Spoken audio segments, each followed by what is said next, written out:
Peak Wealth Management proudly presents Finding True Wealth with certified financial planner Nick Hopwood and accredited investment fiduciary Jim Pilat. Nick and Jim believe by making simple, good financial decisions, you can retire with confidence. And now, let's turn it over to your hosts, Nick and Jim. Welcome everyone to the Trust the Plan podcast. I'm Nick. And I'm Jim. And today we're talking about Social Security breaking point. There's an article in Barron's last week entitled The Social Security Breaking Point, and it really jumped out at me because I feel like so many people are uneducated or misguided with the Social Security situation. And there was a survey done, and it said, do you agree or disagree with the statement, I will not get a dime of Social Security? Right, so do you think that you'll get a dime? I do think I'll get a dime. Okay. Yeah. I think I'll get a dime. Preston? Yeah. Okay. Probably couldn't get Preston's like 18. at So. least But okay, so here's the deal. The Gen Z, right? Like the 26-year-olds, half of them agree with the statement, I'm not going to get anything. All right, I'm Gen X. I'm like right on the edge. Okay. Gen X, 30% said I'm not going to get a dime. You're Gen X, Okay. right? It sounds about right. Yeah. Are you a boomer? I don't think I'm a boomer. 15% of boomers. This is what's crazy. 15% of boomers say I will not get a dime. I mean, like half the boomers are already. Yeah, I was gonna say they're like almost collecting. What age do the boomers start in? It's gotta be the 50s. It's like 1950 through I don't know 1965 or something. Yeah. That is remarkable because most of them are a lot of them are either collecting or collecting. There's people that are born in 65 that are like, I'm not a boomer. Yeah, Right? maybe that's No. it. Yeah. I love boomers. I don't know why these high school kids make fun of boomers. Yeah, there's no reason to. I love boomers. So 15% of boomers, which is strange because a lot of them are already cashing checks. So I feel like there's this massive gap in reality and expectations. Yeah. So we're here to clarify, right? So when I first started learning about Social Security and the breakdowns, right? I was in my econ, probably econ, I'm guessing like econ 401, okay? That's the high level one, okay? With calculus. Yeah. Nice. So my professor said, there is no trust fund, because that's what this whole article is about, and we're going to explain the Social Security Trust Fund. Let me tell you, there is no trust fund. Yeah. All right? It doesn't exist. Right. Okay? The article even goes so far as to say there's two trust funds, which I was like, wait a second. One for the retirement benefits and one for the disability benefits. Okay? So when they say trust fund, let me walk you through it. This is a pay-as-you-go system. So Jim, when you pay your Social Security taxes through payroll, that money goes directly to your mom. Right. Okay? My withholding goes directly to my mom. And Preston's withholding goes directly to my mom as well. I'm not sure if your mom's retired or not now. So yeah, it's pay as you go, okay? So they take the money from me and they give it to the retiree, right? It's just like this, and that's all there is to it. Now, in the past, there's been more than 3 workers. So Nick, Jim, Preston, right? All of us paying our Social Security tax going to one beneficiary, 3 to 1, okay? So that's a good ratio. Yeah. It actually is a surplus. Hence the term trust fund. I'm sure the government just saves the surplus, right? Into the trust. Into this trust fund, right? Yeah. Yeah. Yeah. Fort Knox, right? So when you have a 3 to 1 ratio, there's a surplus, okay? So the government actually uses this extra money to fund their operations. Yeah. And now we have a $31 trillion deficit. By the way, we spent about $10 trillion in the last 2 years to increase the debt. Okay, but anyway,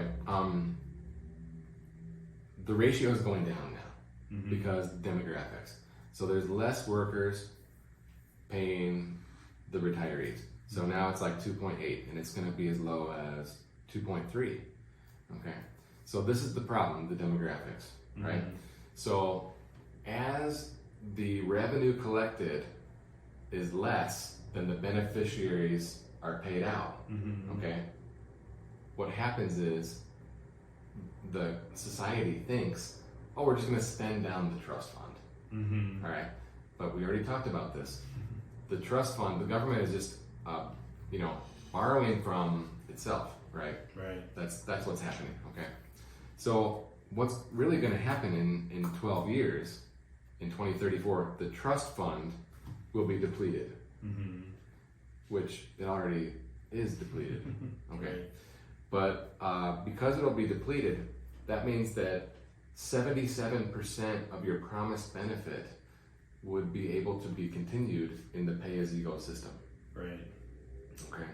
So if nothing changes, that means that the government will go into more debt to pay out the promised benefits. Okay. But or worst case scenario, you receive 77% of what you thought. Yeah, and I don't think there's any political will today to address the problem. Okay. So we're in 2022, and Bush Jr. in 2005, after re-election, went on a campaign, not a election campaign, but a kind of like a campaign to try and make some adjustments. And I remember vividly because I was like, yeah, we need to make changes. This is a real problem. I was like, 26 at the time, thinking we need this. Well, the Bush proposal was all about having private accounts and stuff. The idea would be that you could actually make a rate of return on your Social Security, and if you weren't interested, as long as you were age 50, you didn't have to participate in the new plan, and your promised benefits would be as is. Okay. My professor in econ also said, "What's the real return on your Social Security benefit?" And he did some calculations, and I don't know how he did it, but it's basically like 1%, right? So if we invested the money, it would be a better return, I think. But that's there's no political will to get that done. So probably what will happen is they'll have to raise taxes, okay, or raise the retirement age, or cut benefits, right? Combination of these things. Right, or raise the limit, right, that you pay Social Security tax on, to raise that income amount. Right. There's a lot of, I think the takeaway, right, there's a lot of fixes, and eventually they'll have to do something. They will. So what do we do with our Social Security projections when we're trusting our plan? Yeah, I mean, again, with our thinking about planning and wanting to be conservative with those assumptions and making sure they're realistic. If you are young and you would be eligible for Social Security after that 2034 date, we will reduce that benefit amount by 75%, or to 75%, by just to make sure that we're making it realistic and we're not assuming that more is going to be there than actually will be there at this point. Yeah, totally agree. I think that's a reasonable way to look at it, and if the projections hold as is, then that's gravy, right? But I think if you're in your 40s right now, it's a prudent thing to do is to assume that you'll have a cut. Yeah, absolutely. I think it's a prudent thing to assume that it will be there, but it's also a prudent thing to maybe save like it won't be, right? Yes. And then that you'll. Yeah. If your plan works without a Social Security benefit, you can trust that plan. Yeah, that is definitely one you can trust. That's right. People are like, these guys. Okay, so one other thing that was in the article was that, and this is pure speculation, right? They said, if something were to be changed, probably someone who's age 45 is okay. Like they'd be grandfathered. And I got really excited for a second because remember in 2005, Bush said if you're over 50, you're cool, right? And I'm like, I only have 2 more years, right? Reach 45. Yeah, but once I get to 45, right, I don't see anything happening in the next 2 years. Yeah. So then I can, whatever happens, I'll be grandfathered. You're golden. Yeah, and then I'll be able to go back to 100% Social Security probability assumption. Yeah, there you go. Right? What a day that'll be. I know. Preston's in big trouble though. He did think that he's gonna get a dime, but he didn't say how many dimes, right? Yeah. Okay, one last thing in closing. There is a quote. I don't have the attribution for the quote, but the guy said, "Think of Social Security as a house that was built in 1935, right? Which is kind of when Social Security came out. Okay.